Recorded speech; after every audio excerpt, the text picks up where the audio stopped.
देखते हैं कि किसी कैपेसिटर की प्लेट्स के बीच अगर डाइलेक्ट्रिक्स में पैरेलल में फिलअप कर दूं। पैरेलल में डाइलेक्ट्रिक्स फिल करने का मायना ये है कि डाइलेक्ट्रिक्स का जो इंटरफेस है वो कैपेसिटर की प्लेट्स के परपेंडिकुलर है। तो इस प्रकार से दो या तीन जैसे भी मैं डाइलेक्ट्रिक फिल करूँ, सभी डाइलेक्ट्रिक्स का जहाँ जहाँ इंटरफेस होगा कैपेसिटर की प्लेट्स के वो परपेंडिकुलर हो तो मैं parallel combination of dielectrics consider करूँगा। तो parallel combination of dielectrics in between the plates of the capacitor को एनालाइज करना काफ़ी आसान है।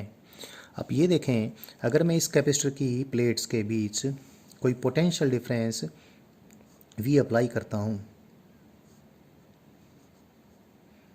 V पोटेंशियल डिफरेंस मैंने इस कैपेसिटर की प्लेट्स के बीच अप्लाई किया, तो जितना पोटेंशियल डिफरेंस ऊपर वाली एक चीज़ मैं बताऊं आपको, मैंने खाली दो डाइलेक्ट्रिक स्लैब्स को ही कैपेसिटर की प्लेट्स के बीच में इंसर्ट किया है और चीज़ें आसानी से बता सकूं मैंने again parallel plate capacitor consider किया है। मैंने एक डाइलेक्ट्रिक स्लैब ली जिसने प्लेट्स का A1 एरिया ऑक्यूपाई किया और दूसरी डाइलेक्ट्रिक स्लैब ने प्लेट्स का A2 एरिया ऑक्यूपाई किया। और ध्यान रहे यहाँ पर मैंने A1 और A2 is equal to plate area A लिखा है। अब क्या किया, मैंने किसी वोल्टेज सोर्स से कनेक्ट करना अज्यूम करवाया जिससे कि मैं कुछ चीज़ आपको बता सकूं।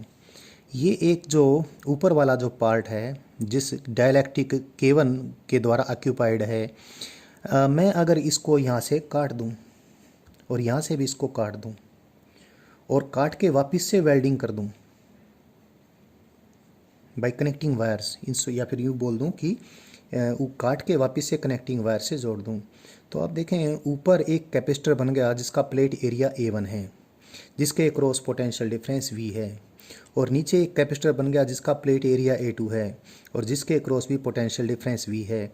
इसका मायना ये हुआ कि अगर पैरेलल में हमने कैपेसिटर की प्लेट्स के बीच में डाइलेक्ट्रिक्स फिलअप करे हैं तो really they will behave as if there are capacitors in parallel. तो कैपेसिटर्स पैरेलल में जुड़ गए हों, बिल्कुल उस प्रकार से ये बिहेव करेगा। और पैरेलल कम्बिनेशन आपको मालूम है। अब ये जो कुल मिलाकर कैपेसिटेंस बनेगा वो क्या बनेगा, इस कैपेसिटर और इस कैपेसिटर का जो पैरेलल कम्बिनेशन होगा। इस कैपेसिटर के कैपेसिटेंस को सपोज मैं C1 कह दूं और इसके कैपेसिटेंस को मैं C2 कह दूं, तो C will be equal to C1 plus C2 where C is the capacitance of the capacitor जिसकी प्लेट्स के बीच हमने डाइलेक्ट्रिक्स पैरेलल में फिलअप किए हैं। C1 उस कैपेसिटर का कैपेसिटेंस जिस के अंदर K1 डाइलेक्ट्रिक कांस्टेंट का डाइलेक्ट्रिक फील्डअप है और C2 जिसके अंदर K2 डाइलेक्ट्रिक कांस्टेंट का डाइलेक्ट्रिक फील्डअप है। आप डायग्राम से देखें, C1 की वैल्यू कितनी होगी, C1 की वैल्यू होगी K1 into plate area A1 epsilon naught divide by D, और C2 की वैल्यू कितनी होगी K2 into A2 into epsilon naught divide by D। तो अगर कैपेसिटर की प्लेट्स के बीच डाइलेक्ट्रिक्स पैरेलल में फील्ड हैं तो कैलकुलेशन करनी इफ़ेक्टिव कैपेसिटेंस की काफ़ी आसान है। ये C1 है और ये C2 है, दोनों को ऐड कर दिया तो हमारे पास कैपेसिटर का जो कैपेसिटेंस आता है वो कैलकुलेट होकर आ गया। अगर दो डाइलेक्ट्रिक फिलअप किए, तीन होंगे तो इसी प्रकार से ऐसे हो जाएगा। So we can write it like summation KI AI epsilon naught divide by D। एक चीज़ आप जान लें, जो टोटल चार्ज हमने Q दिया है, तो टोटल चार्ज Q इस प्लेट पे और इस प्लेट पे यूनिफॉर्मली स्प्रेड नहीं होगा। होगा ऐसे कि ऊपर वाली प्लेट के ऊपर और नीचे वाली प्लेट के ऊपर। ऊपर वाली प्लेट मतलब मैंने जैसा डायग्राम में दिखाया हुआ है, ये बीच में प्लेट कटी हुई नहीं है, ये तो मैं इक्विवेलेंट डायग्राम बना रहा हूँ। लो काट के दिखा दिया तो वापस मैंने जोड़ भी दिया कनेक्टिंग वायर से।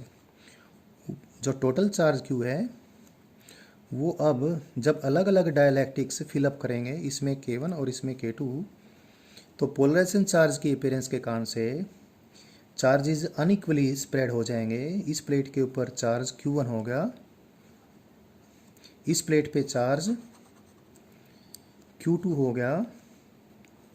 ध्यान रहे Q1 plus Q2 is equal to Q. और क्योंकि potential difference between the two plates same है, अगर मैं ऊपर वाली प्लेट जिसका प्लेट एरिया A1 है, नीचे वाली प्लेट जिसका प्लेट एरिया A2 है, इसके अंदर इसकी दोनों प्लेट्स के बीच में पोटेंशियल डिफरेंस देखूं तो कितना होगा। इसके अंदर electric field E1 into distance between the plates. और E1 को मैं कैसे लिख सकता हूँ? E1 को लिख सकता हूँ, इसके अंदर जो वैक्यूम होता तो जो इलेक्ट्रिक फील्ड होती E01 divide by K1 into D. और इसमें ऐसे ही दूसरी प्लेट की दोनों प्लेट्स के बीच में पोटेंशियल डिफरेंस, इसको क्या लिखूँगा? इसको लिखूँगा इसके अंदर जो इलेक्ट्रिक फील्ड होगी E2 इंटू डी। और E2 को क्या लिखूँगा? इस कैपेसिटर की प्लेट्स पे बीच अगर वैक्यूम होता जो दो फील्ड होती E02 divide by K2 into D. So what we get, E01 by K1 is equal to E02 divide by K2। But इस कैपेसिटर की प्लेट्स पे मैंने Q1 चार्ज अज्यूम किया है, तो E01 कितना होगा? E01 होगा इसके सरफेसिस पे जो चार्जेस हैं Q1 divide by A1 epsilon not. ऐसे ही E02 क्या होगा?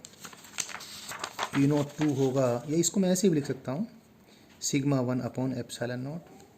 E02 क्या होगा? E02 होगा Q2 divide by A2 epsilon not, जिसको मैं ऐसे भी लिख सकता हूँ, sigma 2 divide by epsilon not. तो अगर मैं ये वैल्यूज यहाँ पर पुट करता हूँ तो हमें एक बात क्लियर होगी कि जब कैपेसिटर की प्लेट्स के बीच डाइलेक्ट्रिक्स पैरेलल में फिलअप कर देंगे तो प्लेट्स के ऊपर चार्ज यूनिफॉर्मली स्प्रेड नहीं होगा।